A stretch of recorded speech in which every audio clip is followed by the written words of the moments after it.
Welcome to the Medicare Cafe, AEP edition. You're joined by your host, Olivia Richardson. And Mike, and today we're talking about presenting the scope. Can you make a heart with your... It's hard, right? Touch. Talking about speaking of... Your elbows? How do you do that? Can you not make your elbows touch? Barely. Oh my gosh. I'm not very flexible. Well, welcome to, again, Speaking Lee. What an excellent segue of your question during the pre-chat Medicare Cafe. Today, we're talking about presenting the scope of appointment. Yeah. So first of all, what is the scope? It is a piece of paper that's obnoxious. And real quick, so I was talking to Chandler, our compliance officer. We both agree with these new compliance updates that the scope's probably not going anywhere soon. Yeah, I mean, honestly. It probably had a hard reset back in our field. So we both agreed 2 years ago, if you asked us, when they let go of the 48-hour rule, we're like, yeah, it's on the way out. But now that enrollment has gotten almost Wild West-like, I predict that the scope's going to be for at least another handful of years. I honestly agree as well. And again, if you're confused what we're talking about updates to the marketing guidelines, stay tuned. At the end of today's session, we'll talk about those updates. But yeah, scope appointment is exactly what that is. Not going anywhere anytime soon, if you ask us. It's again a government form that is designed to, basically designed to protect you, the agent, designed to protect you, the staff. It's gotten a bad rep with agents because it's annoying. It's something that's required. Most carriers don't require that you submit the scope of appointment, but you do have to keep it on hand for 10 years in case you are audited or a complaint is made.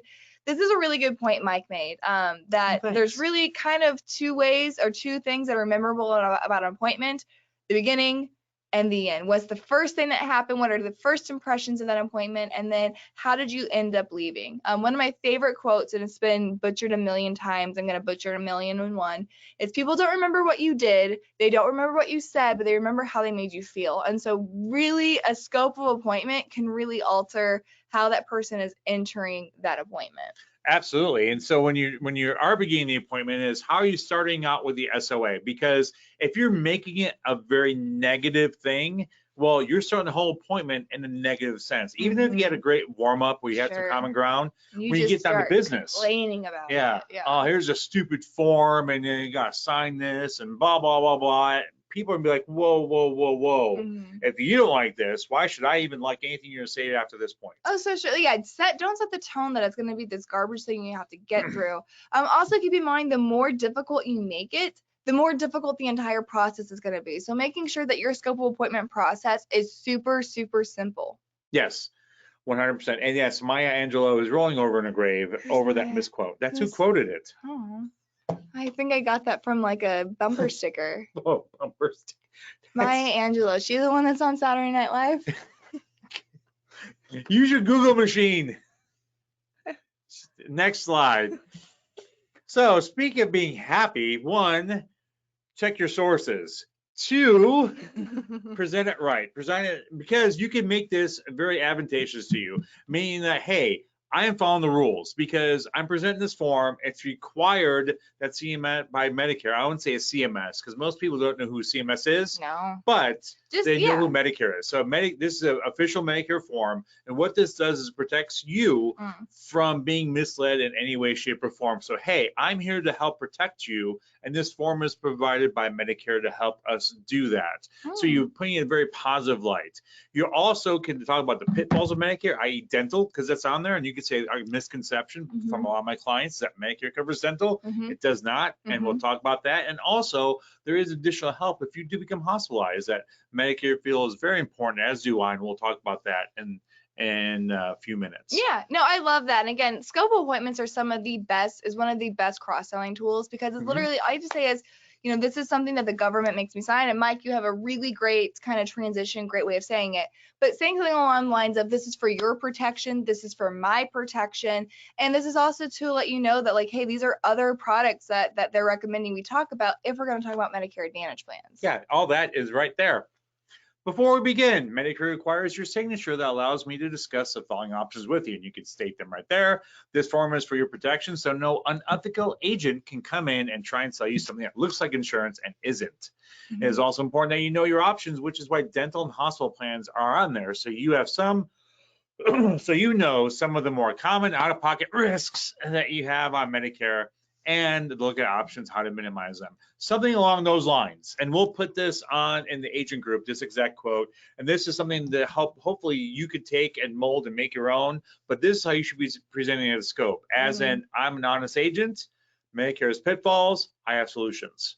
I have a question. Yes. Would you, because it's going to allude to Jamie's question, when would you, at this point, knowing the compliance rules, take a scope? Would you take a scope at the beginning of the appointment, or would you take a scope once you're going into detail about Medicare Advantage? Well, if you know you're there for their primary insurance, like, and that's a great question, because if you don't know why you're there right away, because it's like, yeah, I'm really worried about cancer, well, then don't pull up the scope. Yeah, don't do a scope, because then you can't talk about it. So what I would do, I asked you a question to team me up. Oh, yeah. Okay, so what I would do is if it is a first time new to you client, I would probably at that point, I would wait to sign the scope. I would go ahead, and if I was going to do like a Medicare 101, now keep in mind your Medicare 101 is like a 10-minute presentation when it comes to working with a client. That's about as much detail as you need to give with your client, with a brand new to you client. Right. That way, when you're doing that, you're not going into details about a plan. You're just giving the basics of how a Medicare Advantage and a prescription drug plan works. Right. At that point, I don't think you need a scope of appointment, because you're not selling the benefits. You're just giving more education. When they decide, okay, you know what, I'm either going to go to Medicare Advantage or I'm going to go Med Sup with a PDP, then get the scope. That's when you get the scope of appointment. It still allows you to do the cross sell with dental vision hearing plans. If it's not a brand new to you client and it's somebody who you know, they're coming in during the AEP, just collect the scope. You know why they're there. But I would say for me, it would be once I know that's the direction the appointment's going to go. At the point when I know a Medicare Advantage benefits are going to be discussed, Part D benefits are going to be discussed, that's when I sign the scope. I don't think you need to do that at the beginning of the appointment if you don't know which direction that appointment's going to go. I agree wholeheartedly. Here you go, Brian. 100%. 100%. 100%. Because they may be on group and they'd be like, yeah, I need dental, or I need something else along with my group policy that has major medical and already has drug plans built in. Right. Now you have the liberty to talk about whatever you want with that client, because you know their major medical and their drug coverage isn't going to change. So don't limit yourself, or don't shoot yourself in the foot before you really know why you're there. You may talk to somebody and have a lead, and if you take a scope appointment at the beginning of that appointment, and then during your fact finding process you find out they're already on an MA plan, it's not AEP, you can't switch them, then you've kind of the only thing you can do at this point is DVH and hospital indemnity, which is still a great sale, but you're really limiting the cancer benefits, final expense, you're limiting everything else. So wait until you know that you're going to go and discuss benefits of the hospital, of the Medicare Advantage and Part D plans. That's when you'll need to have a scope appointment. Hopefully, Jamie, I know your question was kind of along that line. If that didn't answer what you were asking, please let me know. Yeah, because you may come into a situation where they have group and like, I don't know if I should change. You may look at their group benefits and be like, oh, these are better, because you know the plans in your market. You're like, I wouldn't leave this. If you were my brother or sister, never say mom or dad or aunt or uncle, I would say brother and sister. If you were my sister, I would say keep this, because this is stronger than any plan I've seen on the market. And then you didn't have a scope sky, but you know what? 1 week area is here, and we could definitely add this onto it to really make it a lot much of my more clients who have comparable coverage like to add a cancer plan. Bam. A lot of my clients who have comparable coverage like to add final expense, because it's things like that. So there's, again, just don't shoot yourself in the foot until you know which way the appointment's going to go. Yeah. So again, we promised to keep these pretty short and sweet because it is AEP. And we are going to talk compliance. And we are going to talk compliance. So let's go ahead and topic. If you guys have any questions or comments about scope of appointments and kind of how to use them as a sales technique and not have something, a hurdle you just have to go over, ask those questions. But you really should be using your scope of appointment as a sales tool, not a hindrance. Yes. Has anybody, I would love to see a show of hands. By hands, I mean type in like meow into the comments. Type in hand into the comment. Has everybody seen the announcement that came out about the first update to the Medicare communications and marketing guidelines in the past 2 years? The update that is designed to combat the Joan Namath style of advertising, that call center style of leads. Has everybody seen that? Let me know. We've been working really hard for the last couple of weeks Thank you, Ryan. We've been working very hard for the last couple weeks with our compliance officer, as well as partnering with the compliance teams of carriers to really kind of digest what that means. We went from, oh wait, this is nothing. This is basically just reiterating rules to wait, no, this is actually a really big deal. This is scary. And we're back down to, okay, no, this makes a ton of sense. We'll just make a couple adjustments here and there. So that really contained two major updates. The new, again, this is a memo that came out on not last Friday, but the Friday before. There's a picture of it on our cafe Facebook page, but it's kind of grainy. It is, because it was something, it was a notification that went out to insurance carriers. Right. This 100%, two parts to it. Part one was actually talking about agents' lead generation and lead sources, directly combating the Joe Namath leads. This is stuff that everybody's been complaining about for the past 2 years. CMS finally jumped up and did something about it. However, it does affect everybody. The biggest thing it comes down to is actually being able to source and understand your lead generation and how you're generating your leads. If you are working with or the way that we're interpreting it, because everybody is interpreting it differently, the way that us in partnership with United Healthcare is interpreting it, if you are talking benefits about a Medicare Advantage plan or a prescription drug plan that includes dollar amounts, that has to be submitted through CMS for approval. The process of submitting through CMS for approval is an 8 to 12 week turnaround period. Just in time for AEP. So they're advertising right now 8 to 10. We're giving people 8 to 6. So like it's too late to do this for AEP right now.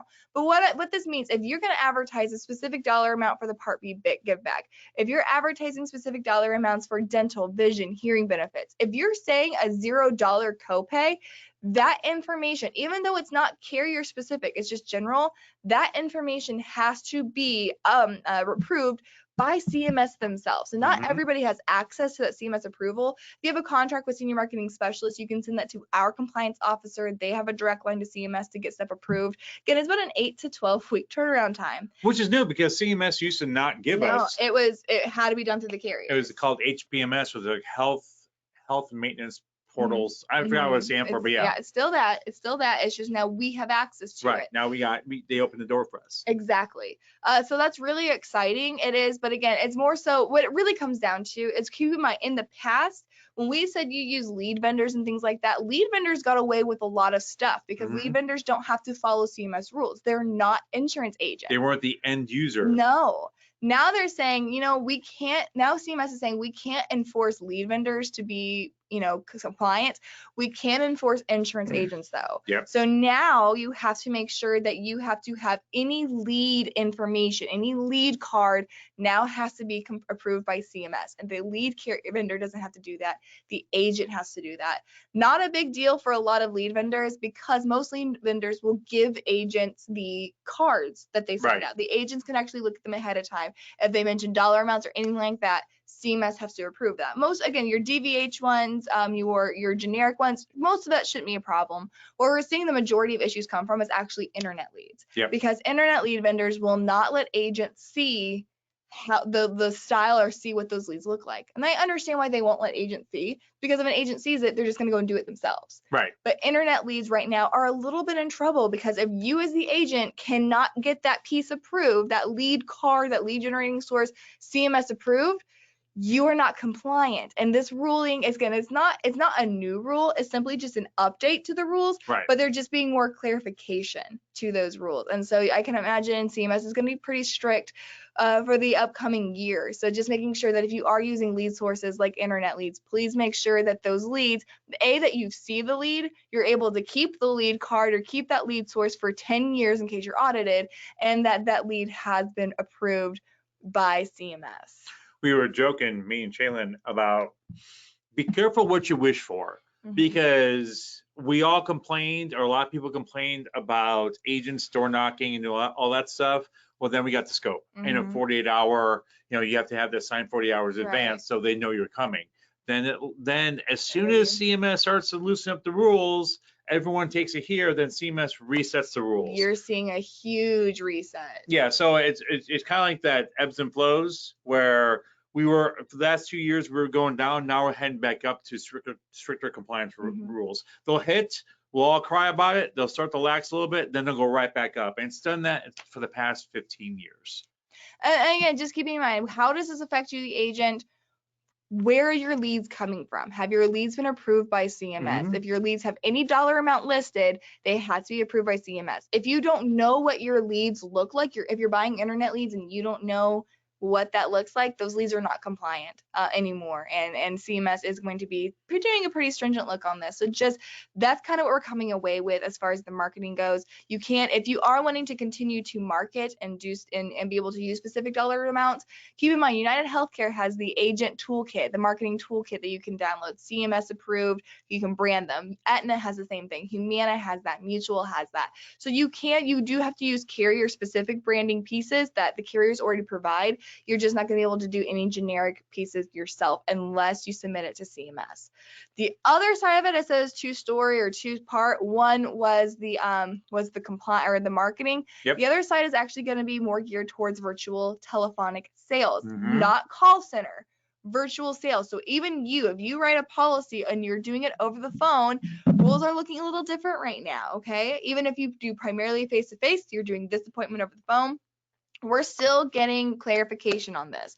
We will have more updates, but our current reading of this is actually saying that all sales processes and enrollment done over the phone has to be recorded. Doesn't matter if you're enrolling over the phone. If you are doing a sales presentation non-face-to-face, that presentation has to be recorded, and that recording has to be kept on record for 10 years. That was something that wasn't as pertinent if you were a virtual agent and not a call center. That wasn't necessarily a rule that you had to abide by. Call centers have had to do that for forever. Right. As a virtual agent, you didn't necessarily have to do that. The rules are now coming out clarification. Emailing them a signature wasn't really a telephonic enrollment because the client had to take action as opposed to just saying yes over the phone. Exactly. So that's been the loophole that we've been using as virtual agencies. It's kind of like mailing someone a packet in the mail. That's not a telephonic enrollment. Even though you did everything over the phone, the client still has to take the final step on their own. And that's how we've been we as an industry have been skirting the rules. And CMS is going, we're on to you now. No, I can't do that. So if you're doing any sales presentation over the phone, that sales presentation will have to be recorded. That was our initial look at that. Of course, it's compliance. There's room for interpretation, room for misinterpretation. More details to come on that, but just keeping in mind that's just, again, CMS there is enough complaints made about the Joe Namath ads, enough complaints about call centers. JJ Watkins is not doing well. No, this is what we're getting in return for that. So those are the two biggest updates, again, as far as marketing is concerned and telephonic sales. Yeah, and Terry asked, if you're going through the carrier's phone app, will they record? So the carrier's phone app records, yes. However, typically you don't call through the carrier until you're ready for the enrollment. You don't call and do a United Healthcare, phone app until you know you're going to sell United Healthcare. What they're saying is now when you start the comparing plans, when you start selling plans, the entire sales process has to be recorded. So there are ways, if you use any type of voice over IP, or if you're using any type of phone provider, should have capability to record your phone calls and keep them on record. You just now have to make sure you have access to those call recordings for 10 years. Just keeping that in mind. Zoom calls as well. If you are not face-to-face, you don't have to record the audio version of it. You do have to record and keep the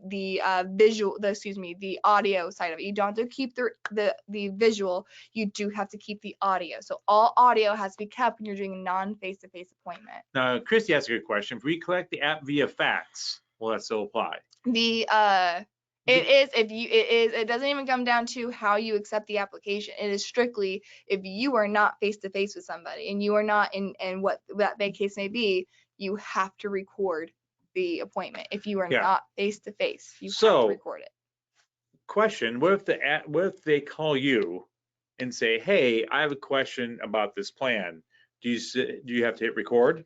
We're still doing some interpretation, but right now, if you're talking benefits of any kind, it has to be recorded.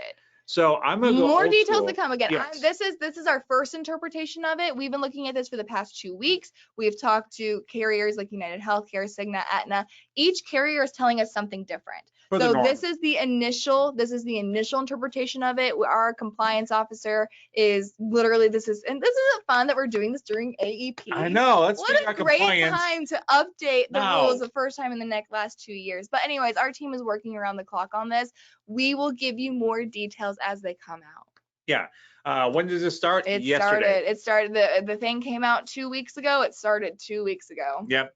God bless CMS. They're on your side. I'm going to go old school for a second and say, just remember, some of our most successful agencies we work with are face-to-face in small towns. So if you're thinking the only way to grow is to do virtual enrollments, yeah, last year with COVID, yeah, it was huge. But now we're seeing a lot more people go face-to-face.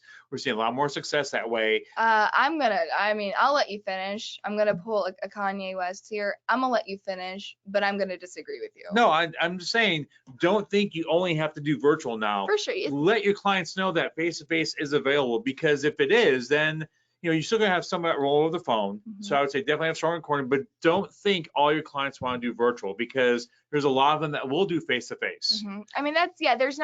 This isn't a death to an industry by anybody's standards. However, I am very strong in my stance of thinking you have to have virtual options. Yes. For several reasons. COVID aside isn't even the point. The fact that it is so much more convenient to do things virtually. It may not be as fun, it may not be as big of a deal, but the baby boomers are the #1 demographic who value convenience over any other demographic.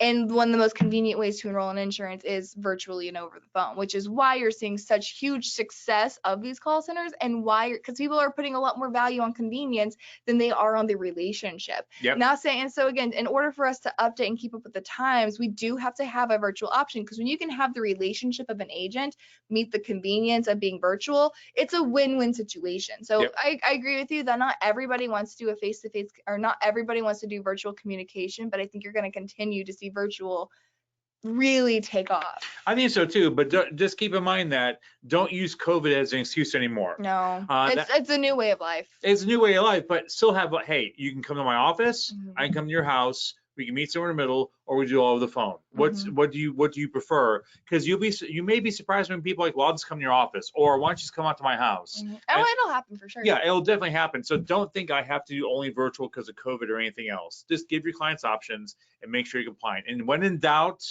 err on the side of caution. So if you think, do I need to record this? The answer is yes. Yeah. So again, just making sure that something more details to come out with. This isn't a sky is falling message. This is some pretty intense clarifications happen for the first time in 2 years with the Medicare Communications and Marketing Guidelines.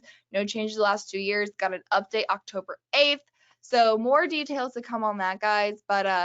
But yeah, just keep, we will keep you informed. That's our initial, not even our initial, that's like the second round of interpretations we've gone through. As we continue to meet on it, continue to discuss it with our partners, we'll give you guys some more updates. Now, don't forget, that's from Medicare Advantage and Part D only. If you're doing a sub ancillary product, all this, you don't have to record any of those. No rules. Yeah, it's just Medicare Advantage and Part D. However, when you're starting your sales presentation, you don't know if you're going to do Medicare Advantage. And if you're doing a MedSup, you're probably doing the Part D as well. So more than likely. So technically it is still an MA PDP, but more details to come. Yeah.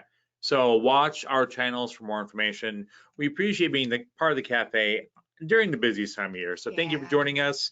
As always, make sure you check out our AEP toolkit on smsteam.net.